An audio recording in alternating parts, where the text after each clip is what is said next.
Shalom, shalom, bien-aimés. Nous continuons avec nos enseignements sur la prière du matin. Le matin est un bon moment entre 3h et 6h du matin de se réveiller pour remercier le Seigneur pour sa bonté, pour sa grandeur, pour sa sainteté, parce que le Seigneur est notre berger. Il est Adonai Roy. Roy en hébreu veut dire notre berger.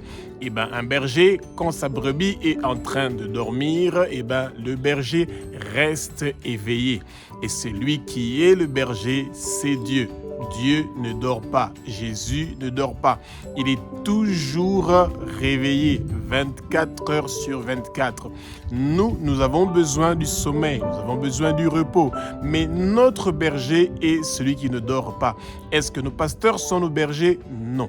Est-ce que les serviteurs de Dieu sont des bergers? Non. Est-ce qu'il y a quelqu'un qui peut vivre sans dormir? Non. Seulement Jésus.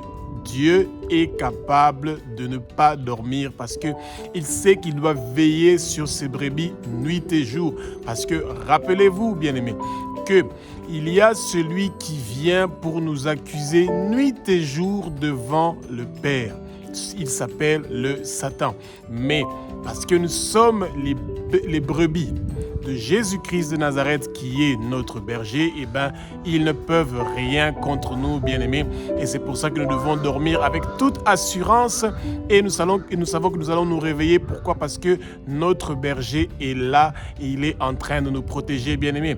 Quelle bonne nouvelle de savoir que nous avons un berger qui est en train de nous surveiller, de nous protéger, qui est en train de s'occuper de nous, même pendant notre sommeil, bien-aimés.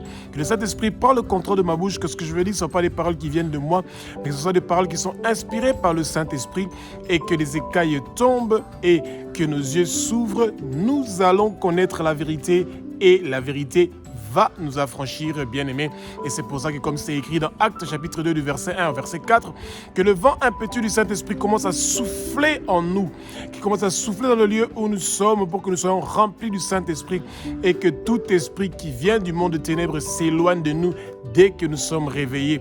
Au nom puissant de Jésus-Christ de Nazareth, que Dieu a ressuscité des morts et il est vivant, comme c'est écrit dans la parole sainte, dans la Bible, bien-aimée. Et c'est pour ça que la lumière du Père commence à venir sur nous et que la lumière du Père continue à nous éclairer pour que les ténèbres s'éloignent de nous, bien-aimés, parce que la journée est en train de commencer. Faites très attention, bien-aimés, que tout ce qui est écrit dans la Bible est fait pour nous retirer des ténèbres et nous amener vers la lumière. Alors, ce que souvent beaucoup de gens disent est que les psaumes, ce sont des livres, c'est un livre poétique qui est destiné aux catholiques. C'est faux et archi-faux, bien-aimés. Faites très attention de penser que les psaumes ne sont pas destinés aux chrétiens. Tout ce qui est écrit dans la Bible est destiné aux chrétiens, à vous et à moi. Et ce que la parole est en train de dire dans les psaumes, ça nous concerne nous tous. Que ceux qui y croient ou qui n'y croient pas, chaque mot, chaque phrase, chaque parole qui est enseignée donc dans la Bible nous concerne nous. Et quand nous parlons de berger, il y a un psaume qui est très connu dans la Bible et c'est le psaume 23, bien-aimé. Et c'est un psaume que vous devez personnaliser. Pourquoi? Parce que vous voulez avoir une relation personnelle avec Dieu. Et quand vous êtes en train de le lire à haute voix, vous êtes en train de remettre votre journée entre les mains de Jésus-Christ de Nazareth. Et parce que vous n'êtes pas la seule brebis, toute votre famille et tous les gens de votre quartier, de votre communauté sont aussi des brebis de Jésus-Christ de Nazareth. Quand il y a une brebis qui commence à envoyer des parfums de bonne odeur vers Jésus-Christ de Nazareth, il est content qu'il y a une brebis qui se rappelle de prier pour les autres, d'intercéder pour les autres. Bien-aimés, le Seigneur a besoin de nos prières. Il veut utiliser nos bouches, nos lèvres pour pouvoir détruire tout ce que les loups ont préparé comme projet, comme embuscade pour pouvoir piéger certaines brebis et pouvoir les manger pendant la journée, bien-aimés, mais ils ne vont pas réussir et prospérer. Rappelez-vous ce que Amos nous a dit, que même quand les deux pattes arrière ou avant d'une brebis sont dans la bouche d'un loup, et ben le berger ne laisse pas cette brebis-là pour que le loup puisse manger cette brebis. Il va se battre jusqu'à ce que, même si la brebis va garder deux pattes, et ben la brebis doit sortir de la bouche de ce loup-là. Et c'est ça, Jésus-Christ de Nazareth. Même si vous pensez que vous êtes perdu et que vous êtes dans des difficultés et que vous ne savez pas par où commencer, où aller, eh ben, il y a notre berger qui est toujours là à côté de nous, et il s'appelle Jésus-Christ de Nazareth, celui qui a payé le prix sur la croix de Golgotha. Il y a une puissance dans le sang de Jésus. Il y a une puissance dans le sang de Jésus. Il y a une puissance dans le sang de Jésus qui est en train de briser les chaînes qui sont en train de nous retenir dans l'ignorance et qui veut nous empêcher, bien-aimés, de pouvoir nous approcher du Père et d'avoir la paix et la tranquillité.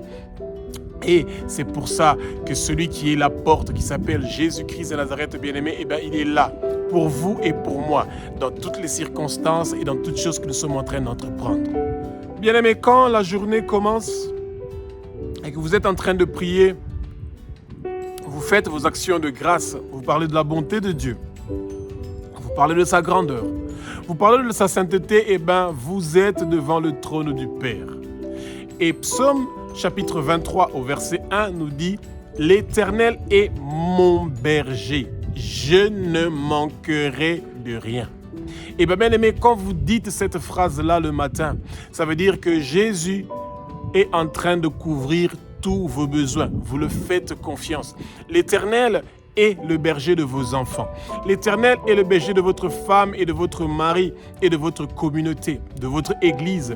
Et bien, quand l'Éternel est notre berger et que nous prononçons cette phrase-là, automatiquement, c'est le Seigneur qui va nous conduire pendant cette journée-là, bien-aimés. Et nous devons toujours nous rappeler que quand nous confions notre confiance, notre journée entre les mains du berger qui s'appelle Jésus-Christ de Nazareth, bien-aimé, ça veut dire que tous nos besoins sont couverts.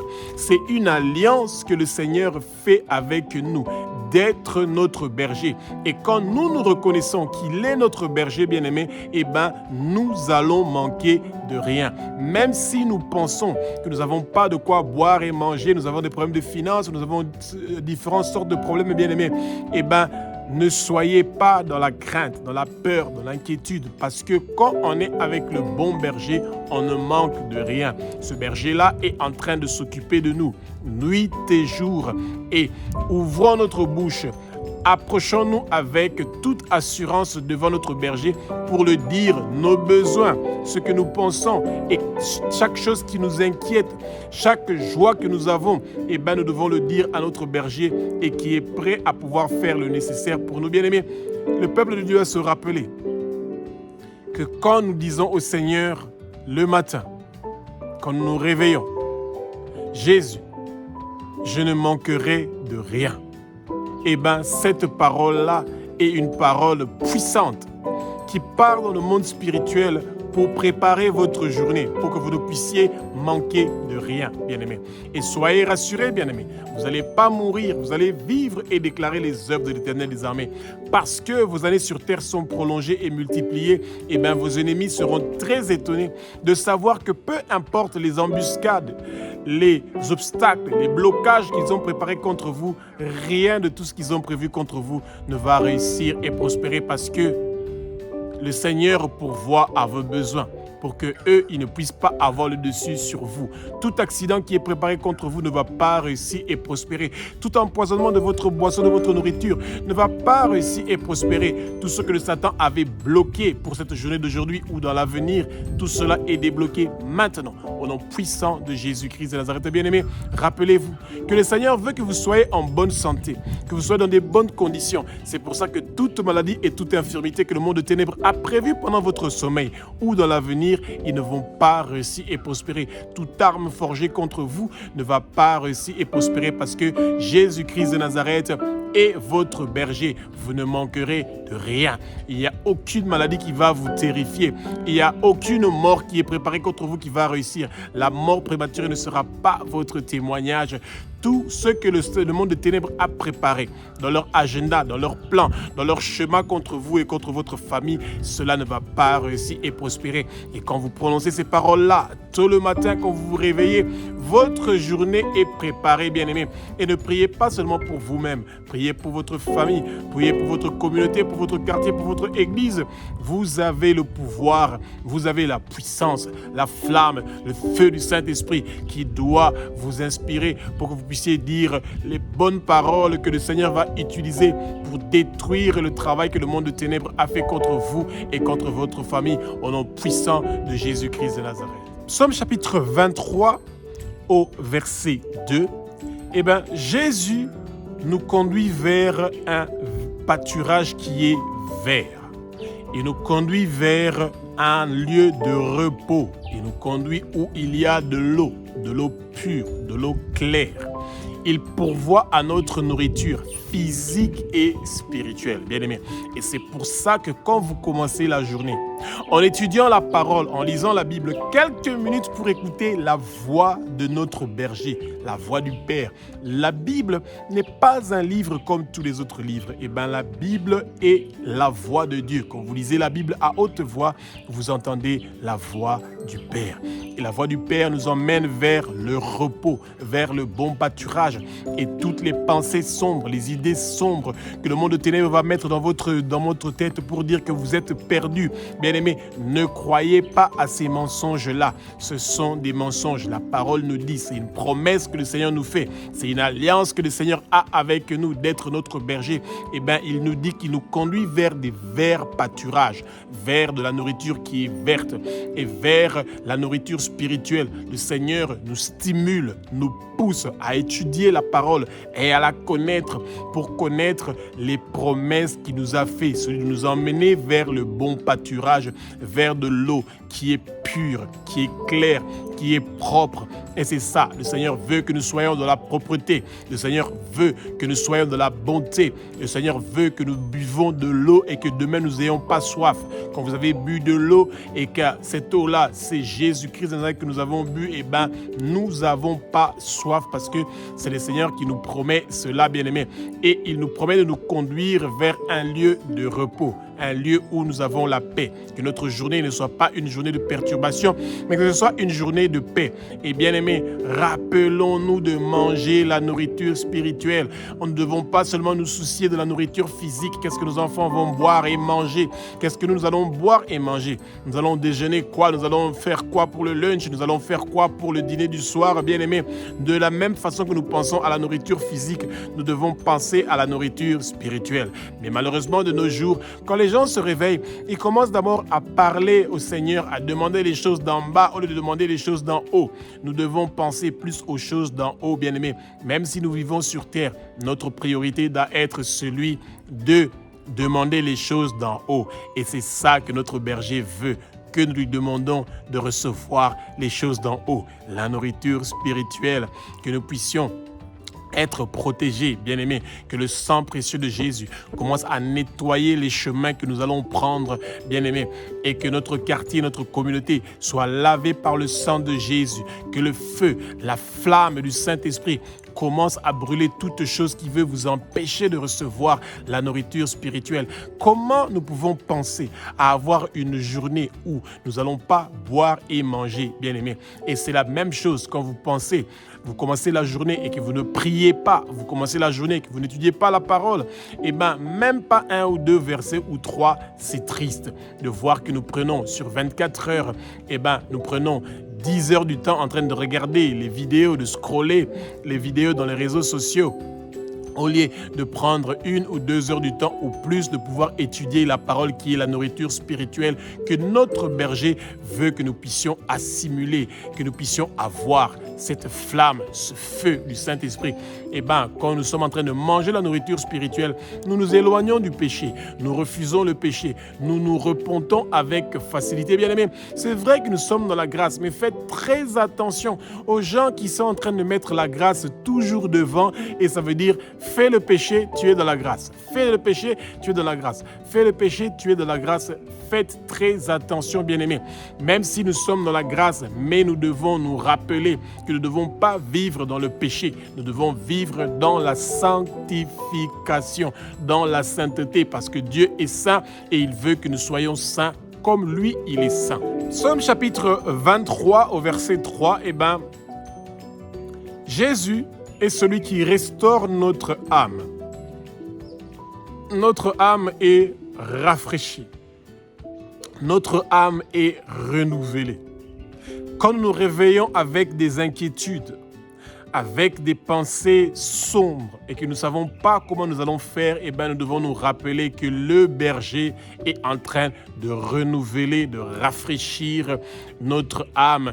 Bien-aimés, nous devons le dire, Abba, notre Père qui es aux cieux, notre Dieu, notre Roi, au nom puissant de Jésus-Christ de Nazareth, que toi, tu as ressuscité des morts et qui est vivant et qui est à ta droite, comme c'est écrit dans ta sainte parole. Maintenant, aujourd'hui, je veux que mon âme, esprit et mon corps soient renouvelés, rafraîchis. Maintenant, je veux sentir la force, je veux être plus fort, je veux ne pas oublier le chemin que je suis en train de prendre pour aller à la maison. Bien-aimés, quand nous remettons notre chemin, ce que nous allons faire en cette journée, entre les mains du Seigneur, le Seigneur nous conduit comme un bon berger sait le faire, conduire ses brebis sur le bon chemin. Et à la fin de la journée, il nous ramène vers la bergerie. Et il nous ramène vers la bergerie par la porte parce que Jésus est la porte bien-aimée. Et nous devons demander au Seigneur, même quand notre corps est fatigué, épuisé, qu'il nous rafraîchit. Le Seigneur ne rafraîchit pas seulement notre âme, mais il rafraîchit aussi notre esprit et notre corps. Parce qu'il sait que nous avons besoin de cela. Des fois, le Seigneur utilise notre corps pour le combat spirituel pendant notre sommeil. Nous savons que nous sommes épuisés, nous nous réveillons fatigués. Le Seigneur est là pour nous rafraîchir. Il est là pour nous renouveler. Il est là pour nous restaurer. Que ce que le monde de ténèbres a fait contre nous pour nous fatiguer pendant la nuit, que nous soyons restaurés immédiatement au nom puissant de Jésus-Christ de Nazareth. Bien-aimés, notre nom est inscrit dans le livre de vie de l'agneau. Et nous devons toujours le proclamer pour que le Satan sache que nous appartenons à Jésus-Christ de Nazareth et que nous partons vers le Père et que nous connaissons le chemin qui nous mène vers la maison que le Père a préparée pour nous. Il y a des gens qui marchent comme des morts vivants. Un mort vivant, c'est quelqu'un qui n'a pas de projet pour aller au ciel. Lui, il veut seulement avoir son argent ici sur terre. Il veut gagner de l'argent ici sur terre. Il veut vivre son paradis ici sur terre. Celui-là est très très loin du Père. Notre nom est inscrit dans le livre de vie de l'agneau. C'est pour ça qu'au nom puissant de Jésus-Christ de Nazareth, tout ce que le monde de ténèbres a prévu contre nous ne va pas réussir et prospérer. Nous allons vers le Père.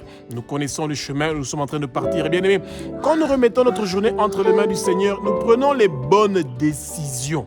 Nous connaissons le chemin que nous devons suivre. Celui qui n'a pas donné sa vie à Jésus de Nazareth, il a plusieurs chemins que le Satan peut l'emmener. Mais nous, notre berger, nous amène toujours vers le bon chemin. Et c'est pour ça que nous demandons au Seigneur, personnalisez ce psaume-là 23.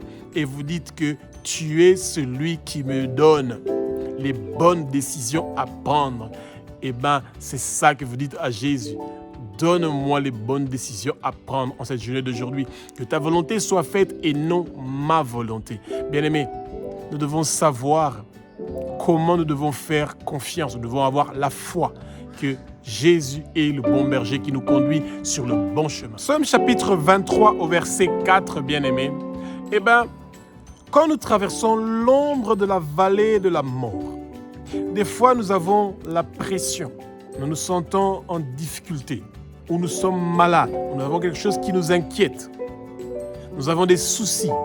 nous avons des problèmes et que nous pensons que maintenant je suis en train de mourir, bien-aimé. Je suis dans l'obscurité totale, dans les ténèbres.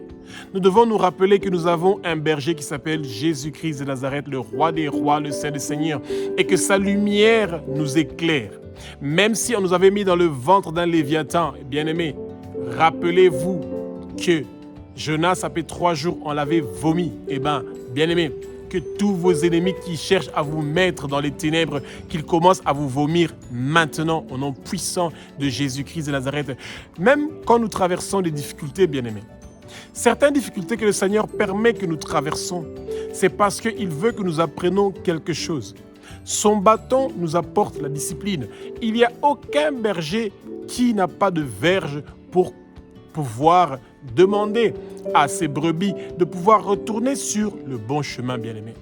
Et la houlette est celui qui amène le réconfort. Le Seigneur veut que nous soyons réconfortés, même si nous sommes dans des difficultés, même si nous sommes dans des épreuves, même si nous avons la pression. Nous devons nous rappeler que le Seigneur est là pour nous discipliner, pour nous réconforter. Il n'y a aucun père qui ne veut pas discipliner ses enfants.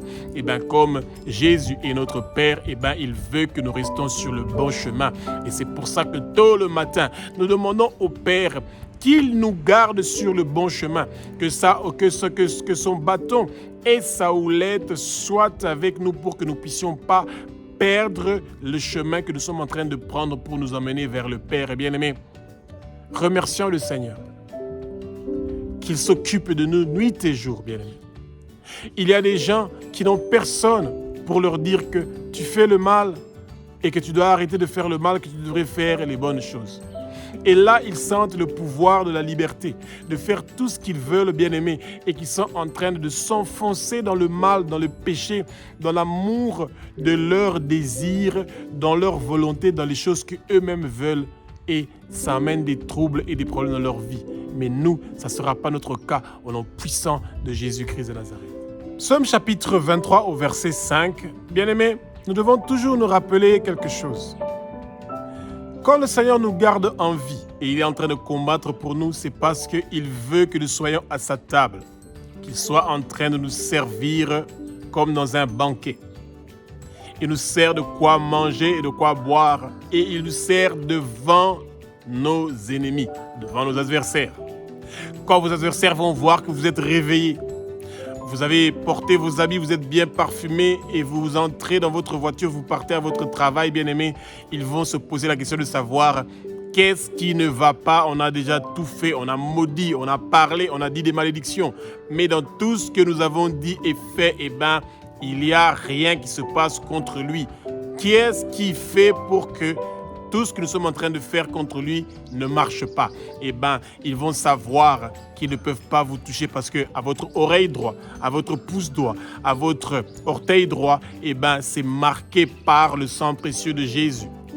Jésus-Christ de Nazareth a versé son sang sur la croix de Golgotha. Ce sang qui est en train de briser les chaînes, qui est en train de briser les condamnations, les mauvaises paroles contre vous, bien-aimés. Le Seigneur vous donne la victoire. La lumière de Jésus, cette lumière resplendissante qui est en train de briller sur vous, eh bien, il éloigne vos adversaires et loin de vous. Et quand vos adversaires pensent qu'ils peuvent faire quelque chose contre vous, eh bien, ils se trompent, bien-aimés, parce que le Seigneur est avec vous. Et c'est pour ça que vous devez toujours vous rappeler que vos adversaires sont pas des gens qui peuvent nuire à votre vie, parce que la lumière de Jésus vous éclaire. Il éclaire votre famille. Et vous devez avoir la foi, la confiance. La même confiance que Abraham avait quand le Seigneur lui a fait sortir la nuit dehors pour lui dire « Regarde ces étoiles. Si tu peux les compter, eh ben, ta postérité sera comme ça. » Et Abraham l'a cru. Et non selon la loi, parce que la loi n'était pas encore là, mais Abraham avait la foi. Que ce que le Seigneur était en train de lui dire, eh ben, c'est vrai. Eh ben, ce que le Seigneur nous dit aujourd'hui, c'est vrai, bien-aimé, qu'il est avec nous, il nous sert à sa table, qu'il nous donne de quoi boire et manger et pourvoir à nos besoins. C'est une alliance qu'il fait avec nous, de continuer à éclairer sa lumière sur nous, même quand nous sommes en train de traverser des moments qui sont difficiles, il est là. juste à côté de nous. Et il continue à s'occuper de nous comme un père s'occupe de ses enfants. Au nom puissant de Jésus-Christ de Nazareth. Psaume chapitre 23 au verset 6, nous avons le bonheur et la grâce. Bien-aimés, quand nous avons un berger comme Jésus-Christ de Nazareth, qui nous conduit vers le bon pâturage, nous avons de la nourriture spirituelle, nous avons de l'eau, nous avons la nourriture. Tous nos besoins sont pourvus, tous nos besoins sont couverts. Et que nous savons qu'il s'occupe de nos ennemis. Nous devons être dans la joie, dans l'allégresse, parce que nous avons la grâce d'avoir un bon berger, le bon berger qui s'appelle Jésus-Christ de Nazareth. Il est Jéhovah Roy, le Dieu qui est notre berger, le berger qui nous conduit vers les bons pâturages, celui qui s'occupe de nous pour que nous puissions manquer de rien. Et c'est pour ça que nous devons être dans la joie et dans l'allégresse, dans la paix et dans le repos. Et c'est ça que le Satan ne veut pas. Que les chrétiens, ceux qui disent tôt le matin, entre 3h et 6h du matin, que l'Éternel est mon berger, je ne manquerai de rien. Ça l'énerve. Il veut que vous soyez dépourvus, que vous soyez perdus et que vous puissiez parler seulement de lamentation et de murmures. Mais quand vous parlez de la bonté que le Seigneur vous a fait, qui vous a donné son souffle de vie, que maintenant vous êtes réveillés et que vous commencez à parler de sa grandeur, bien aimés, tous vos ennemis seront découragés. Que toutes les réclamations que le monde de ténèbres est parti faire devant le trône du Père soient effacées par le sang précieux de Jésus. Toutes condamnations contre vous sont annulées, détruites, démolies, effacées au nom puissant de Jésus. Bien-aimés, que tout obstacle, limitation, embuscade que le monde de ténèbres a prévu contre vous, cela ne va pas réussir et prospérer parce que le Seigneur a prévu la joie, la tranquillité, l'allégresse en cette journée d'aujourd'hui pour vous et pour toute votre famille au nom puissant de Jésus-Christ de Nazareth. Bien-aimés, quand nous nous réveillons le matin entre 3h et 6h du matin, nous devons nous rappeler que c'est une journée nouvelle que le Seigneur nous montre pour que nous soyons dans la paix et dans la tranquillité. Parce que le Seigneur veut absolument à tout prix que nous puissions avoir la victoire. Nous sommes plus que vainqueurs. Nous sommes plus que vainqueurs. Nous sommes plus que vainqueurs par celui qui nous a sauvés. Celui qui nous a sauvés, c'est celui qui a versé son sang sur la croix de Golgotha pour nous qui sommes ses enfants. Il n'y a pas de meilleure façon de préparer la journée que de remercier le Père parce qu'il est notre berger. Que Jésus est notre berger. Que ce berger-là est en train de nous conduire dans les bons pâturages. Et que ce bon pâturage-là nous amène la paix, la tranquillité, la victoire. Bien-aimés, nous devons être dans la joie. Connaître Jésus-Christ de Nazareth est une joie. Donner sa vie à Jésus est une joie. Parce que ceux qui ne connaissent pas le Père, bien-aimés, c'est la perdition qui les attend. Vous ne voulez pas être dans la souffrance, vous voulez être dans la joie, dans la paix, dans la tranquillité. Que tout ce que le monde de ténèbres a préparé contre vous pour vous retirer la paix, amener l'inquiétude et l'anxiété de votre vie, que cela ne puisse pas réussir et prospérer au nom puissant de Jésus-Christ de Nazareth. Oui, l'Éternel est notre berger. Nous ne manquerons de rien parce qu'il est avec nous. Il nous conduit vers les bons pâturages, bien-aimés. Nous allons boire et manger et nous serons dans la paix et dans la tranquillité. Nous allons avoir le bonheur et la joie et l'allégresse parce que Jésus est avec nous. Rappelez-vous, bien-aimés, quand vous lisez ce psaume chapitre 23 à haute voix et vous personnalisez cela, vous avez une relation personnelle avec le Père. Et il est avec vous, avec moi, avec tout le monde, bien-aimé. Il est avec votre famille, avec votre communauté, avec votre église. Sentez-vous libre, à l'aise de parler tout avec votre Père qui veut écouter tout ce dont vous avez besoin de dire au nom puissant de Jésus-Christ de Nazareth.